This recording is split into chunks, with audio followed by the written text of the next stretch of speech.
आज मैं Indian real estate industry के सबसे बड़े कलंक के बारे में बात करने वाला हूं। इस स्कैम ने 20,000 कस्टमर्स की नींदें हराम कर दी, गवर्नमेंट को इन्वॉल्व होना पड़ा, सुप्रीम कोर्ट को इंटरवीन करना पड़ा, स्टॉक मार्केट्स क्रैश कर गई और इस स्कैम का नाम है यूनिटेक लिमिटेड। ये स्कैम 35,000 करोड़ रुपए से भी बहुत ज्यादा है और अगर इस पे आप इंटरेस्ट जोड़ते हैं तो ये स्कैम वेल ओवर 50,000 करोड़ तक चला जाता है। इसमें कस्टमर्स के 15,000 करोड़ से ऊपर ड्यू हैं, बैंक्स के 7,000 करोड़ से ऊपर ड्यू हैं और वेरियस यूपी अथॉरिटीज के भी 10,000 करोड़ रुपए से ज्यादा ड्यू।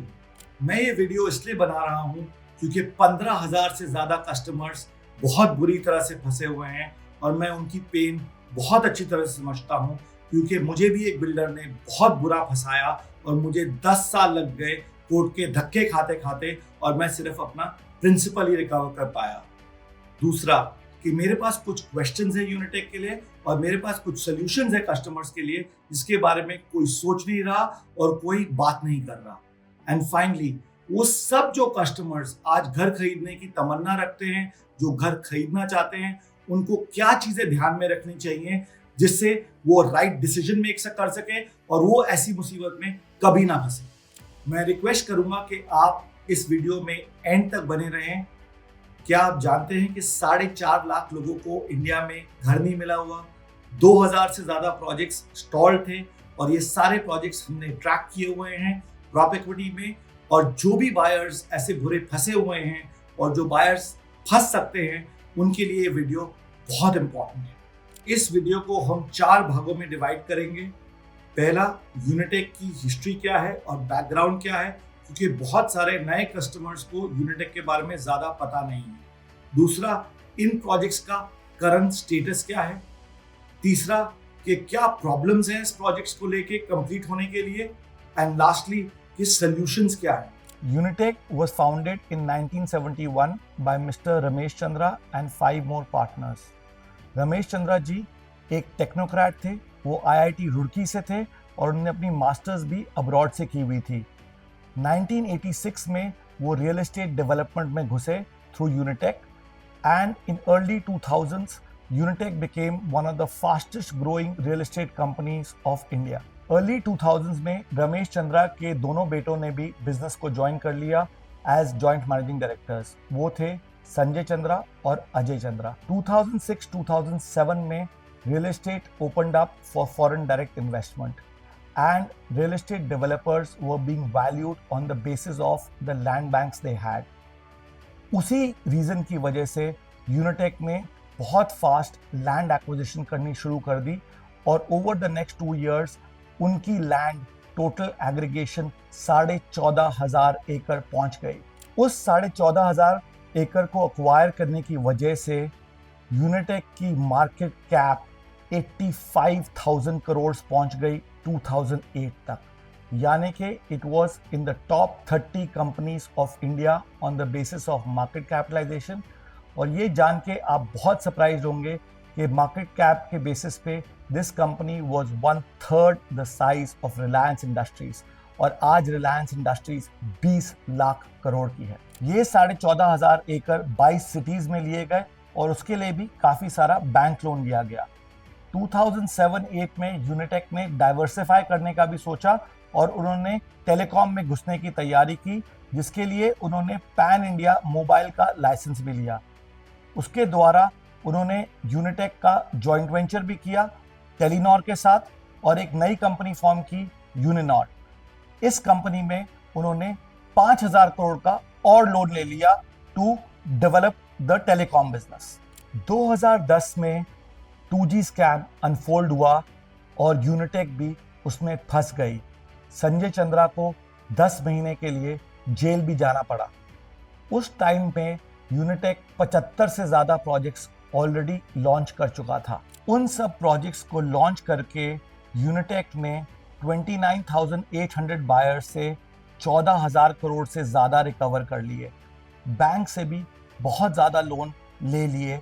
अब उनको बहुत सारे यूनिट्स कंप्लीट करने थे। 2017 में सुप्रीम कोर्ट ने होम बायर्स का इंटरेस्ट प्रोटेक्ट करने के लिए कंपनी पे एक फोरेंसिक ऑडिट किया और उस फोरेंसिक ऑडिट से ये निकल के आया कि कस्टमर से 5,000 करोड़ कलेक्ट किए हुए और बैंकों से लगभग 800 करोड़ कलेक्ट किए हुए पैसे तो कभी प्रोजेक्ट्स पे लगे ही नहीं थे, और उससे भी ज्यादा कि 2,000 करोड़ रुपए यूनिटेक ने साइफन ऑफ कर लिए थे into multiple countries, into multiple entities across the world.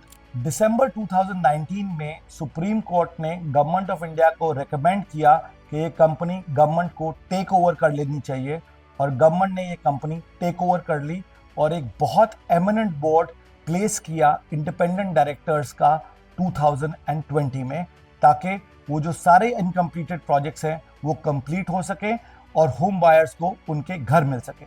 In independent directors ने काफ़ी सारे रेजोल्यूशन प्लान सबमिट किए क्योंकि उनको काफ़ी इनएक्यूरेट इंफॉर्मेशन मिल रही थी यूनिटेक से। पहला प्लान 2020 में सबमिट किया गया, दूसरा प्लान 2021 में सबमिट किया गया और फाइनल प्लान 2022 में सबमिट किया गया। और इस दौरान 4 डायरेक्टर्स ने तो क्विट ही कर दिया जो सबसे प्रोमिनेंट थे, जैसे कि रेणु करनाथ जो एमडी थी एचडीएफसी की, मिस्टर हिरनंदानी जो इंडिया के टॉप डेवलपर्स में माने जाते हैं, मिस्टर श्रीराम जो एसबीआई के मैनेजिंग डायरेक्टर थे एक्स, और मिस्टर मित्तल जो खुद ही इंडिया की लार्जेस्ट पीएसयू डेवलपमेंट कंपनी के चेयरमैन रह चुके थे एनबीसीसी के, वो भी रिजाइन कर गए। फाइनल रेजोल्यूशन प्लान से ये निकल के आया कि लगभग 78 रेजिडेंशियल प्रोजेक्ट्स इनकम्प्लीट थे और 13 कमर्शियल प्रोजेक्ट्स इनकम्प्लीट थे। यूनिटेक ने ये कहा कि 24 प्रोजेक्ट्स उसमें से कंप्लीट हैं, बट उनमें भी काफ़ी काम बाकी था, और 49 प्रोजेक्ट्स तो बिल्कुल ही इनकम्प्लीट थे और 5 प्रोजेक्ट अबैंडन कर दिए गए थे, और इन सब प्रोजेक्ट्स को कंप्लीट करने के लिए लगभग 5,150 करोड़ की रिक्वायरमेंट थी। चलिए अब चलते हैं कि करंट स्टेटस क्या है। सुप्रीम कोर्ट ने तो ये ऑर्डर दे दिया है कि यूनिटेक को जैसे हो या तैसे ये प्रोजेक्ट्स कंप्लीट करके होम बायर्स को उनके अपने घर देने ही पड़ेंगे बिना कोई एक्स्ट्रा चार्जेस दिए हुए।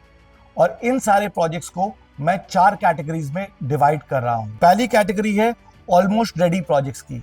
ये कैटेगरी में लगभग 5 सिटीज इन्वॉल्व हैं, टोटल 24 प्रोजेक्ट कंप्लीट होने हैं, 146 होम बायर्स इसमें अफेक्टेड हैं, और इन प्रोजेक्ट्स को कंप्लीट करने के लिए 78 करोड़ रुपीस लगेंगे।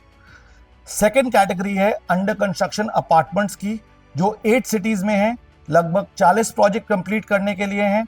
यहाँ पे 13,623 अपार्टमेंट ओनर्स अफेक्टेड हैं और टोटल 4,352 करोड़ रुपए लगेंगे इन प्रोजेक्ट्स को कंप्लीट करने के लिए। तीसरी कैटेगरी है प्लॉट्स की, ये 5 सिटीज में है, इनमें 9 प्रोजेक्ट्स इन्वॉल्व हैं, टोटल 1,211 कस्टमर्स को प्लॉट्स मिलने हैं और इनको डेवलप करने के लिए 355 करोड़ रुपए लगेंगे। और चौथी कैटेगरी है अबैंडन प्रोजेक्ट्स की, ये 4 सिटीज में है, इनमें 5 प्रोजेक्ट्स अबैंडन किए जा चुके हैं और 91 कस्टमर्स अभी भी अफेक्टेड हैं। तो टोटल 78 प्रोजेक्ट्स होते हैं, टोटल होम बायर्स अफेक्टेड 15,071 होते हैं और टोटल रिक्वायरमेंट 4,785 करोड़ की होती है। इसमें से कस्टमर्स को अंडर कंस्ट्रक्शन प्रोजेक्ट्स जो हैं उनमें से 2,945 करोड़ देने हैं, प्लॉट्स के लोगों को 240 करोड़ देने हैं, और रेडी कस्टमर्स के जो प्रोजेक्ट्स हैं उनको 47 करोड़ देने हैं। और जिसमें जाके अगर आप ये टोटल करें तो ये होता है 3,232 करोड़ रुपए।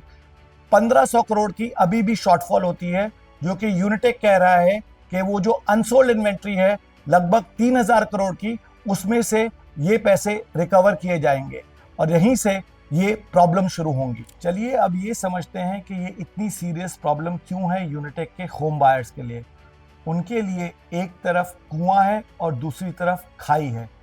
सबसे पहले सुप्रीम कोर्ट ने एक और ऑर्डर जारी किया है जिसमें उन्होंने कहा है कि जिनको रिफंड चाहिए और जिनकी मेडिकल कंडीशंस हैं और जिनको प्रॉब्लम्स हैं उनको यूनिटेक को रिफंड देना होगा।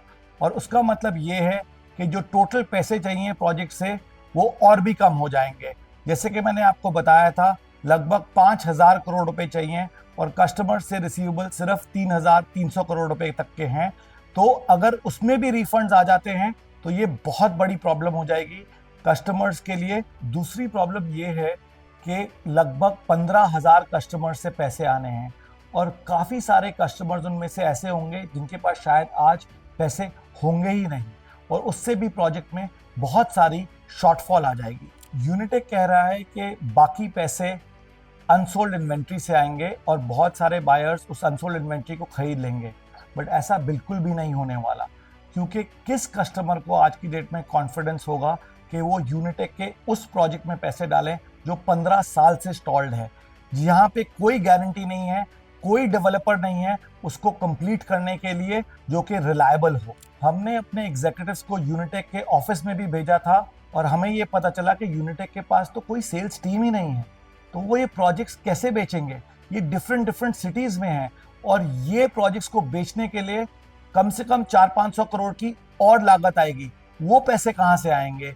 क्योंकि एक सेल्स टीम को बनाने के लिए, वो भी मल्टीपल सिटीज में, ब्रोकर्स को एक्टिवेट करने के लिए, चैनल पार्टनर्स बनाने के लिए और उसके बाद ब्रोकरेज देने के लिए लगभग 400-500 करोड़ रुपए तो और लग ही जाएंगे। एक और बहुत बड़ी प्रॉब्लम है जिसके बारे में कोई बात ही नहीं कर रहा।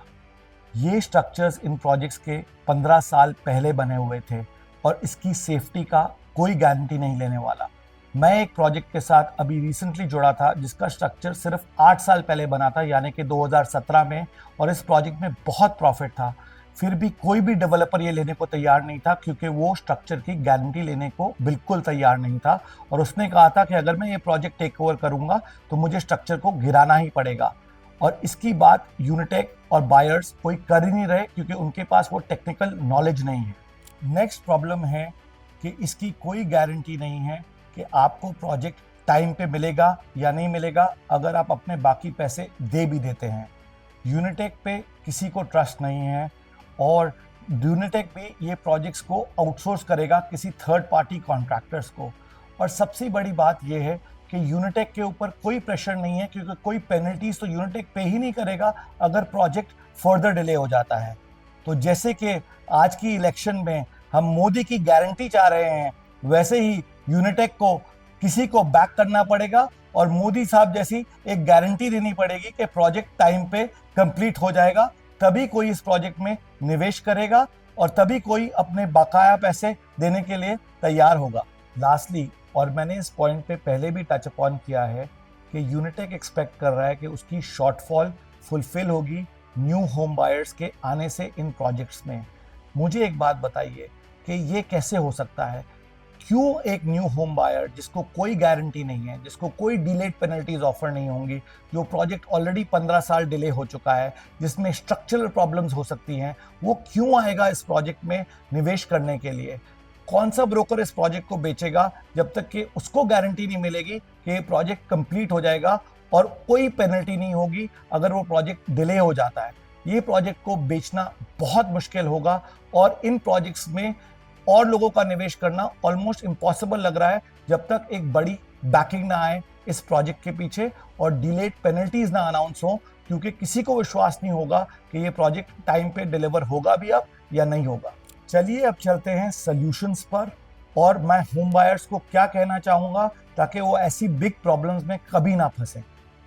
यूनिटेक की सॉल्यूशंस मेरे पास 2 हैं। नंबर 1 और बेस्ट सॉल्यूशन है कि ये प्रोजेक्ट एनबीसीसी को हैंड ओवर कर दिया जाए। एनबीसीसी एक पीएसयू डेवलपर है जिसके पास मोर देन इनफ फंड्स हैं, more than enough government banking है और उन्होंने ऑलरेडी डेमोन्स्ट्रेट कर दिया है अमरपारी के अनफिनिश्ड प्रोजेक्ट्स को कंप्लीट करके कि उनके पास पूरी वो क्षमता है और पूरी कैपेबिलिटी है सारे अनफिनिश्ड प्रोजेक्ट्स को कंप्लीट करने के लिए। उससे होम बायर्स को भी कॉन्फिडेंस आ जाएगा और न्यू बायर्स को भी कॉन्फिडेंस आ जाएगा और ब्रोकर्स भी आ जाएंगे इस प्रोजेक्ट के अनफिनिश्ड इन्वेंट्री को बेचने के लिए। दूसरी सोल्यूशन है कि अगर एनबीसीसी नहीं मानता या आप एनबीसीसी को ये प्रोजेक्ट हैंड ओवर नहीं करना चाहते, और इससे मेरा मतलब है गवर्नमेंट ऑफ इंडिया के लिए या सुप्रीम कोर्ट के लिए, तो फिर एक large private developer, reputed private developer like Godrej properties, DLF और प्रेस्टीज को लेके आए, क्योंकि वो इस प्रोजेक्ट को इनफ क्रेडिबिलिटी दे पाएंगे, उस प्रोजेक्ट्स का फाइनेंशियल क्लोजर कर पाएंगे, बैंक्स उनको इजीली फंड्स दे देंगे और इन प्रोजेक्ट्स में जेन्युइनली पैसा है।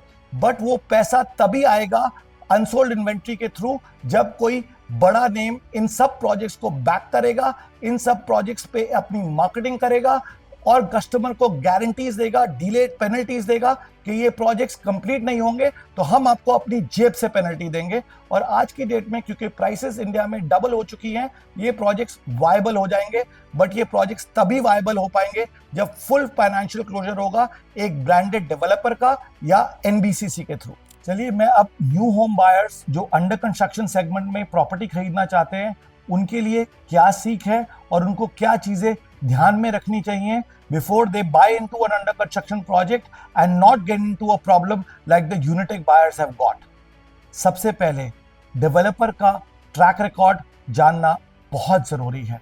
ये जानना बहुत जरूरी है कि पिछले 5 सालों में डेवलपर ने कितने प्रोजेक्ट्स कंप्लीट किए हैं, उसके कितने प्रोजेक्ट्स डिलेड चल रहे हैं और उसने कितने प्रोजेक्ट्स बेच दिए हैं और उसकी कमिटमेंट्स क्या हैं आने वाले 5 सालों में कि वो कमिटमेंट्स पूरी कर पाएगा कि नहीं कर पाएगा। और ये आपको पता चलेगा उसके पिछले 5 साल के ट्रैक रिकॉर्ड से। और मैं ये आपको बताना चाहूँगा यहाँ पे कि हम 1,73,000 प्रोजेक्ट्स ट्रैक करते हैं 57,000 डेवलपर्स के, और हम 16 सालों से ये ट्रैकिंग कर रहे हैं। हमें एग्जैक्टली पता है कौन से प्रोजेक्ट्स कितने डिलेड चल रहे हैं। ये भी मैं आपको बताना चाहूंगा कि हमने मिनिस्ट्री ऑफ फाइनेंस और एसबीआई के साथ काम किया, उनको सारी इंफॉर्मेशन दी इंडिया के सारे स्टॉल्ड प्रोजेक्ट्स के बारे में, और तभी स्वामी फंड सेटअप हुआ by Shrimati Nirmala Sitharaman and the finance ministry, and that fund has become the most successful fund and has provided so much respite to home buyers whose projects were stalled, and it is the most successful case study in India for homes that could not be delivered. Second point, आपको ये जानना भी बहुत ज़रूरी है कि उस project को पूरा फाइनेंशियल क्लोजर मिल चुका है कि नहीं। टिपिकली अगर real estate private equity funds एक प्रोजेक्ट में निवेश करते हैं तो वो फाइनेंशियल क्लोजर पूरा कर देते हैं उस प्रोजेक्ट का, और उस प्रोजेक्ट को बहुत क्लोजली मॉनिटर करते हैं कि वो प्रोजेक्ट की कंस्ट्रक्शन स्टेटस क्या है और क्या अपडेट्स हो रही है और क्या प्रोग्रेस हो रहा है। और हम सारे real estate private equity funds के साथ काम कर सकते हैं और आपको इंफॉर्मेशन दे सकते हैं कि कौन से प्रोजेक्ट्स प्राइवेट इक्विटी फंडेड हैं कि नहीं हैं। और उसके लिए we would request you to write to propequity.in and we would be happy to help you to take that most secure decision of your life. Unitech की स्टोरी से न्यू होम बायर्स को एक और सीख मिलनी चाहिए, that no developer is too big to fail. India's second largest developer and fastest growing developer who was listed in the stock exchange failed miserably, and more than 15,000 buyers could not get a home. That's why in these times where real estate at its peak, you should be even more cautious and even more careful. And जहाँ पे मैं हर video पे कहता हूँ कि आपके लिए हम हैं ना, please reach out to us at propequity.in and we will always help you, tell you what's happening on the ground and help you make that right decision. This is Samir signing off.